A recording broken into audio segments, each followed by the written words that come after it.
좋은 날입니다. 성령님께서 오늘도 여러분의 심령 가운데 큰 은혜와 평강으로 함께해 주시기를 주님의 이름으로 축복합니다. 오늘은 요한복음 16장 1절부터 11절까지의 말씀을 통해서 성경을 알고 믿어야 합니다 하는 제목으로 말씀을 전하기 원합니다. 제목이 재미있죠? 성경을 알고 믿어야 합니다. 무슨 뜻일까요? 많은 사람들이 나는 하나님을 믿습니다 하지만은 실질적으로 하나님께서 성경을 통해서 알게 해주신 수많은 진리들, 우리 삶에 꼭 필요한 영적 지식들을 모르는 채 살아가는 경우가 많습니다.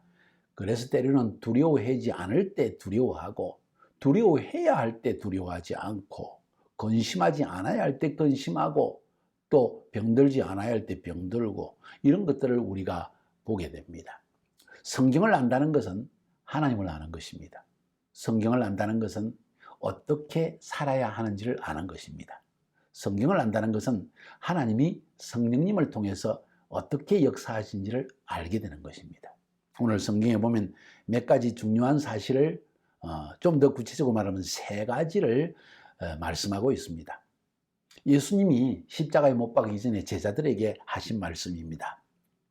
제자들을 떠날 때가 가까웠습니다. 그래서 세 가지의 중요한 사실을 오늘 말씀해 주고 있습니다. 첫 번째, 내가 너희를 떠나고 나면 핍박이 올 것이다. 두 번째, 내가 너희를 떠나는 것이 오히려 유익하다. 왜냐하면 보혜사 성령님이 오시기 때문입니다. 세 번째로, 이 성령님이 와서 세상을 책망할 것이다. 세 가지를 놓고 책망할 것이다. 죄, 의, 심판에 대해서 책망할 것이다. 중요한 이야기입니다. 이 세 가지 사실, 핍박, 성령님 오신다, 성령님은 이런 일을 행하신다 하는 사실을 오늘 본문이 우리에게 명쾌하게 들려주고 있습니다. 1절부터 4절까지 그 첫 부분을 살펴볼까요? 핍박에 대한 이야기입니다. 내가 이것을 너희에게 이르면 너희로 실족하지 않게 하려 함이니 사람들이 너희를 출교할 뿐 아니라 때가 이르면 물은 너희를 죽이는 자가 생각하기를 이것이 하나님을 섬기는 일이라 하리라. 그들이 이런 일을 할 것은 아버지와 나를 알지 못함이라. 오직 너희에게 이 말을 한 것은 너희로 그 때를 당하면 내가 너희에게 말한 이것을 기억나게 하려 함이요, 처음부터 이 말을 하지 않은 것은 내가 너희와 함께 있었기 때문이다. 명백하게 내가 너희를 떠나고 나면 핍박이 시작될 것인데 너희를 유대 공동체에서 출교를 시킬 것이고, 심지어 너희를 죽이고 나를 죽이는 것이 하나님을 섬기는 것이다. 이게 하나님의 뜻이라고 말하기까지 할 것이다. 그렇게 하는 이유가 뭔지 아느냐? 하나님을 알지 못하고 나를 알지 못하기 때문이다. 내가 지금까지 이 이야기를 미리 하지 않는 이유는 내가 너희와 함께 있었기 때문에 그럴 필요가 없어서 그렇다. 그런데 내가 너희를 떠나기 때문에 이제는 이 이야기를 한다.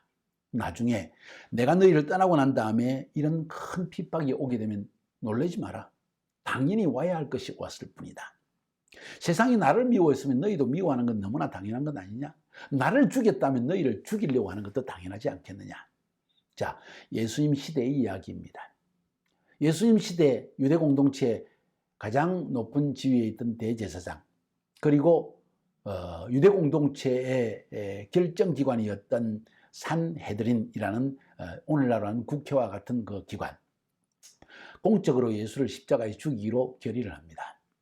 그리고 나중에는 예수 믿는 제자들까지도 핍박을 하게 되어집니다. 역사적으로 그 일이 그대로 이루어졌습니다. 예수님은 미리 제자들에게 이 사실을 알려주셨습니다. 제자들은 두려워하지 않고 담대하게 복음을 전거할 수 있었습니다. 그들이 용감한 사람이라서 그랬을까요? 아니요. 예수님이 미리 말씀해 주셨기 때문입니다. 그뿐만 아니라 5절부터 11절까지 보면 내가 너희를 떠나는 것이 유익하다. 두 번째 이야기를 하십니다. 그것부터 먼저 한번 살펴볼까요? 지금 내가 나를 보내신 이에게로 가는데 너희 중에 나더러 어디로 가는지 묻는 자가 없고 도리어 내가 이 말을 함으로 너희 마음에 근심이 가득하였도다. 그러나 내가 너희에게 실상을 말하노니 내가 떠나가는 것이 너희에게 유익이라. 내가 떠나가지 아니하면 보혜사가 너희에게로 오시지 아니할 것이요, 가면 내가 그를 너희에게로 보내리니. 다시 말해서 내가 너희를 떠나가지만 그게 너희에게는 유익하다. 너희들은 근심하고 있지 않느냐? 기적을 행하고 오병이의 기적을 행하고 죽은 자를 살리고 무리를 걸었던 파도와 풍랑을 잠잠하게 했던 내가 너희를 떠나는 것이 두렵지 않느냐? 그런데 두려워하지 말라. 근심하지도 말라. 왜냐하면 내가 가면 너희에게 유익하다. 왜 유익하냐? 나와 똑같은 분이신 성령님, 보혜사 성령님이 너희에게 오셔서 내가 한 일과 똑같은 일, 아니면 더 큰 일을 하게 하실 것이기 때문이다 하는 말씀을 지금 하고 있는 거예요. 그러나 알아라, 핍박이 올 것이다. 그 두 가지를 지금 말씀하시는 거예요. 내가 너희를 떠나면 핍박이 올 것이다. 근데 두려워하지 말라. 오히려 내가 떠나는 것이 유익하다. 왜냐하면 내가 가야만 성령님이 오시고, 이 성령님이 너희들이 출교를 당하고 핍박을 당하고 죽임을 당할 때에도 너희를 위로하고 너희를 보호하고 너희에게 지혜를 주고, 너희 세상 법정 가운데에서 무슨 말을 해야 될지 예수 믿는 자가 그것도 다 생각나게 하는 분이 성령님이시다. 아무 근심하지 말라. 내가 성령을 너에게 보내신다. 이 성령님이 지금 우리 가운데 임하고 있다는 사실, 이것이 현실이라는 것, 실제라는 것, 저와 많은 예수 믿는 사람들, 정말 예수를 믿은 사람들 속에 성령님이 거하신다는 그들의 확신과, 아니 인간적인 확신이 아니라 분명한 증거가 우리에게 있다는 거예요. 실제로 내 안에서 성령님은 영으로 말씀하여 주시고 깨닫게 해 주시고 위로해 주시고 지혜를 주시고 하나님이 하시고자 하는 일을 우리에게 미리 알게 해주시고, 하나님이 하신 일도 깨닫게 해주시고, 무엇이 바른 것인지도 알게 해주시는 분이 성령님이라는 사실이에요. 많은 크리스찬들이요, 형식적 크리스찬은 이 사실을 잘 모르고 있습니다. 그래서 그냥 교회 가고 나 하나님 믿어 하면 믿는 걸로 착각을 하고 있습니다. 아니요, 하나님을 믿는다는 것은 매우 실제적이고 현실적인 경험을 가지는 것입니다. 왜? 예수 믿는 순간 우리 안에 성령님이 임하시기 때문입니다. 그분이 우리 안에 들어와 거하시기 때문입니다. 지금 이 사실을 주님은 제자들에게 말씀하고 있는 거예요. 그래서 내가 너희를 떠나지만 근심하지 말고 두려워하지 말라. 내가 어디로 가는지, 내가 떠나고 난 다음에 무슨 일이 일어날지 그걸 지금 너희들이 물어야 되는데 무서워서 묻지도 못하고 있지 않느냐. 그래, 너희들이 무서워하는 대로 내가 떠나고 나면 핍박은 올 것이다. 근데 더 중요한 기쁜 소식은 성령님이 너희에게 임하신다 하는 말씀을 오늘 본문에서 하고 있다는 사실이에요. 진정한 크리스찬들은 이 사실을 알고 있기 때문에 세상에 어떤 핍박이 오고 어떤 고난이 오고 어떤 어려움의 상황이 닥쳐도 두려워하지 않습니다. 근심하지 않습니다. 저를 포함해서 진정으로 예수를 믿는 수많은 사람들이 동일한 고백을 하고 있습니다. 자, 그럼 이 성령님이 보내오신 이유는 뭘까요? 목적이 무엇일까요? 지금까지 14장, 15장에서는 이 성령님이 그분은 진리의 영이라서 우리로 하여금 예수를 알게 해준다고, 예수의 영이요 진리의 영이라고 말했습니다. 근데 이 성령님은 진리의 영이시기 때문에 하나님께 속한, 그리고 진리에 속한 모든 것을 깨닫게 해주시는 분이 성령님이십니다. 그 이야기를 지금 8절부터 11절까지 해서 말하고 있습니다. 그가 와서, 성령님이 오셔서 죄에 대하여, 의에 대하여, 심판에 대하여 세상을 책망하시리라. 이 성경이 적혀진 그 당시에 헬라어 원문에 보면 책망하신다는 말보다는 확정하시리라. 세상이 오해하고 있는 것을 풀어준다. 세상이 오해하고 있는 것을 너희들 오해했어, 너희들 착각해서 너희들 잘못한 거야 하고 책망한다는 그런 동사를 사용하고 있습니다. 성령님이 무엇에 대해서 그들의 오해를 풀어주고 세상에서 잘못됐다는 것, 세상이 이렇게 한 것이 잘못된 거야 하는 것을 깨닫게 해 주시는 것을 어떻게 알 수 있을까?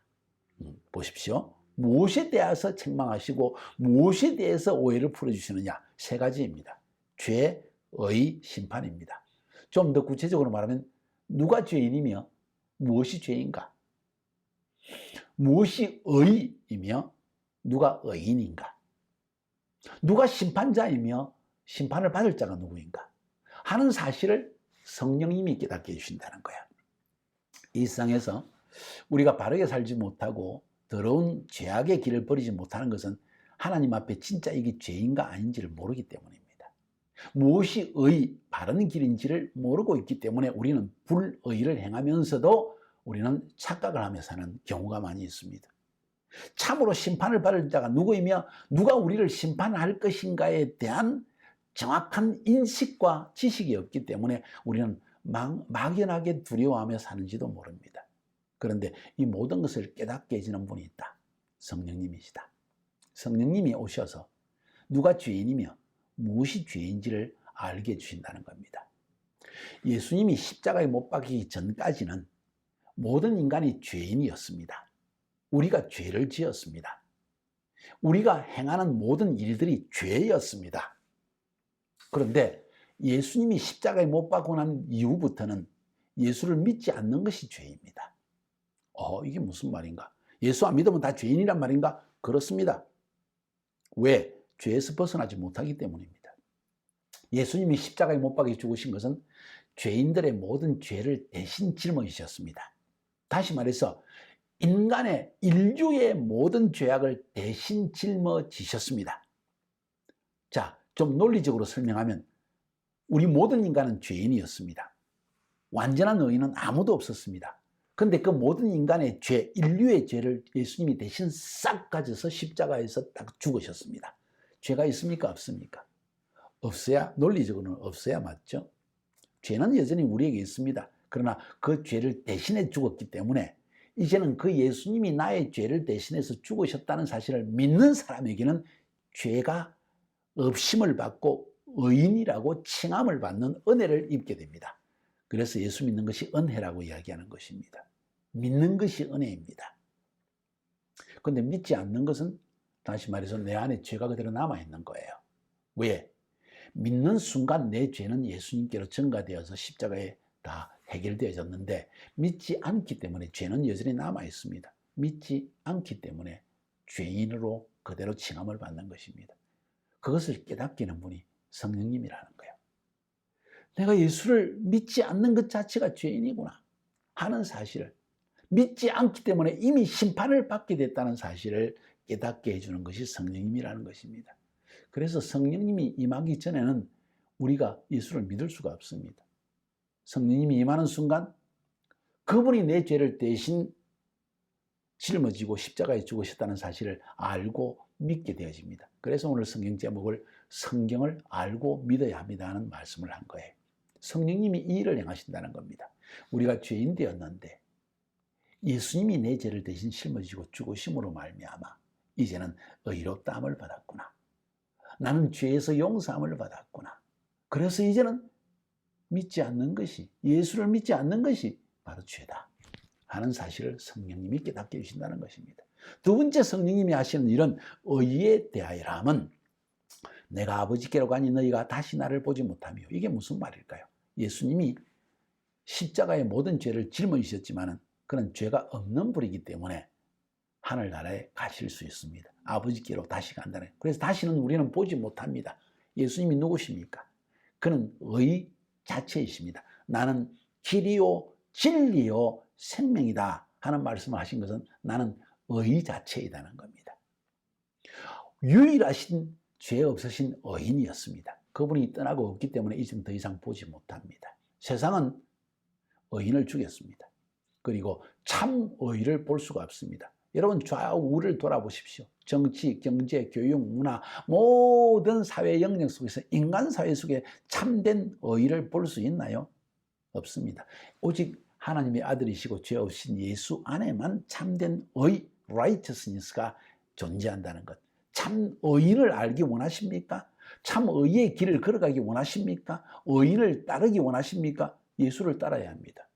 예수님 자체가 참 의 자체이기 때문입니다. 의인이시기 때문입니다. 그것을 성령님이 깨닫게 해주신다는 거예요. 세 번째, 심판에 대하여라면 이 세상은 임금이 심판을 받았습니다. 사람들은 나를 심판하고 판단하고 나를 죽이고 살리는 권세가 있는 자를 두려워합니다. 이 세상에 있는 권세자가 그렇게 할 것이라고 생각합니다. 맞습니다. 그런데 이 세상의 임금은 세상의 권세자가 아니라 마귀라는 것입니다. 이 마귀가 이미 심판을 받았다고 성경은 이야기하고 있습니다. 성령님이 이것을 깨닫게 해주십니다. 무슨 말일까요?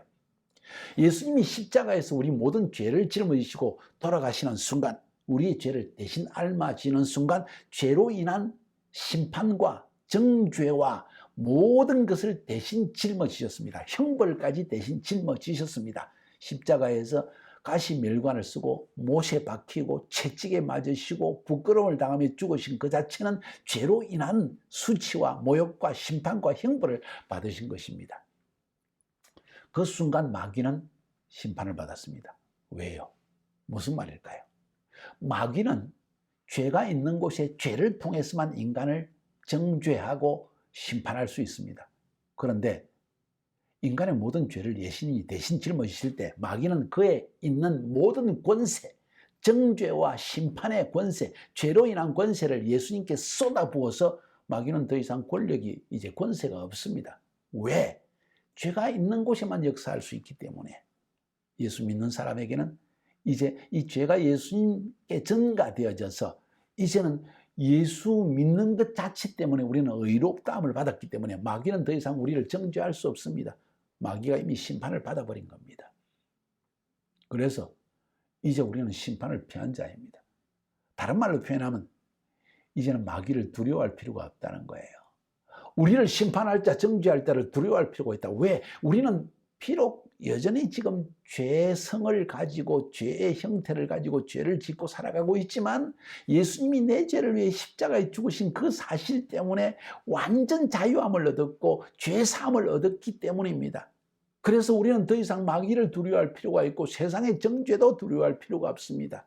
단지 내가 오늘 잘못한 것에 대해서 주님 정말 저 역시 여전히 죄성을 지닌 채 범죄했습니다. 그러나 주님이 십자가에 나를 위해 죽으심으로 이 모든 죄 사함을 지금도 누리게 되었으니 감사합니다. 그러나 주님의 길을 쫓아가며 이 모든 죄에서 이제는 더 이상 죄의 길을 선택하지 않고 의의 길을 선택하겠습니다 하는 결정을 할 수 있는 이유는 성령님이 우리 안에서 바른 길이 무엇인지 깨닫게 해주시기 때문입니다. 이게 성령님이 우리 안에서 하시는 일입니다. 가장 중요한 일은 죄의 문제를 해결해 주시는 거예요. 그리고 바른 의의 길이 무엇인지를 알게 해주십니다. 뿐만 아니라 인생의 가장 두려운 문제, 심판의 문제에서 자유함을 얻을 수 있는 은혜를 베풀어 주신 것입니다. 성령님이 이 일을 행하시기 위해서 오셨습니다.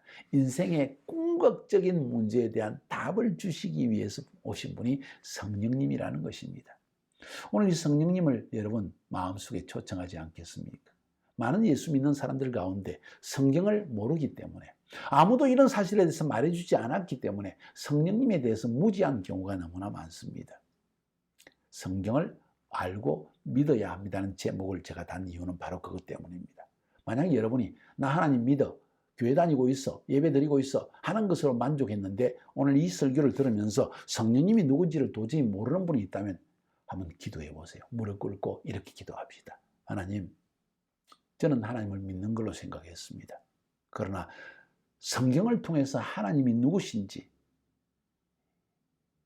이 세상에 살고 있는 성도들에게 하나님이 무엇을 성령님을 보내주셨다는 사실도 깨닫지 못하고 무엇이 죄인지, 무엇이 의인지, 무엇이 심판인지 알지 못한 채 이 세상 가운데에서 두려워하고 방황하며 살았습니다. 그러나 오늘 이 말씀을 들으면서 성령님이 존재하신다는 사실과 예수 믿는 사람에게 핍박의 순간도 다가온다는 사실을 깨달아 알게 되었습니다. 그런데 중요한 사실은 내가 성령님을 모른다는 사실입니다. 하나님, 이 시간 은혜 베푸셔서 나에게 성령을 약속하신 그 성령을 저에게도 부어 주시옵소서. 그래서 성령님이 내 안에 들어오셔서 죄와 의와 심판에 대해서 분명한 깨달음을 가지고 살아가게 하여 주시옵소서. 성령님 초청합니다. 내게 오시옵소서. 그리고 내 삶을 인도하여 주시옵소서. 나의 주인이 되어 주시옵소서. 예수님의 이름으로 기도합니다. 아멘. 여러분 이 순간 한번 느껴보시기 바랍니다. 아니 오늘 이 순간부터 성령님이 여러분 가운데 임하셔서 여러분의 삶을 진리 가운데 이끄시는 것을 체험해 보시기 바랍니다. 승리하시기를 주님의 이름으로 축복합니다.